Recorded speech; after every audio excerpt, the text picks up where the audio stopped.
Hello friends, എല്ലാവർക്കും മറ്റൊരു പുതിയ വീഡിയോയിലേക്ക് സ്വാഗതം. ബിഗ് ബോസ് മലയാളം സീസൺ 7 നമ്മളെല്ലാവരും കാത്തിരുന്ന ലാലേട്ടൻ്റെ ഏറ്റവും പുതിയ എപ്പിസോഡ്, അതുമായി ബന്ധപ്പെട്ട ഏറ്റവും പുതിയ വിശേഷങ്ങൾ തന്നെയാണ് നിങ്ങളുമായി പങ്കുവയ്ക്കാനുള്ളത്. കഴിഞ്ഞ സീസണുകളിൽ നിന്ന് വ്യത്യസ്തമായിട്ട് ലാലേട്ടൻ്റെ ആങ്കറിങ്ങിലും ആ വ്യത്യാസമുണ്ട്. ആദ്യത്തെ ആഴ്ചയിൽ നിന്നൊരു പിന്തുടർച്ച എന്നപോലെ ഇത്തവണ പണി മേടിക്കാൻ പോകുന്നത് പ്രധാനമായിട്ടും 3 പേരാണ്.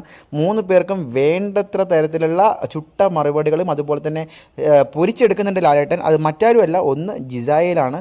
അതായത് ബിഗ് ബോസ് പറഞ്ഞ ആ നിയമം 2 തവണ തെറ്റിച്ചതിന് പിന്നാലെ 3ാമത്തെ തവണയും തെറ്റിച്ചത് ലാലേട്ടൻ കൈയോടെ പിടികൂടിയിരിക്കുന്നു. മറ്റൊന്ന് നെവിനാണ്. അതോടൊപ്പം തന്നെ എടുത്തു പറയാൻ അക്ബറാണ്. കഴിഞ്ഞ ആഴ്ചയിൽ ആ വീടിനകത്ത് നടന്ന കാര്യങ്ങളിൽ രേണുസുദ്ധിയോടൊക്കെ ഉള്ള അപമര്യാദയായിട്ടുള്ള പെരുമാറ്റം ലാലേട്ടൻ ആദ്യം തന്നെ ഓർമ്മിപ്പിച്ചതാണ്. അതിനുശേഷവും ചില വാക്കുകൾ കൊണ്ട്, അതായത് ചില ചീത്തകൾ പറഞ്ഞുകൊണ്ട് കഴിഞ്ഞ ആഴ്ചയിൽ വളരെയധികം വിവാദങ്ങളായിട്ടുള്ള കാര്യങ്ങളാണ് അക്ബർ വീണ്ടും വച്ചത്. അതുപോലെ തന്നെ അവിടെ ഒരു പ്രത്യേക ഗ്യാങ്ങായിട്ട് രൂപീകരിച്ചതിന് ലാലേട്ടൻ അപ്പാനിയെയും അക്ബറിനെയും നേരത്തെ തന്നെ വിലക്കിയിരുന്നു എന്നുള്ളതും കാര്യമാണ്.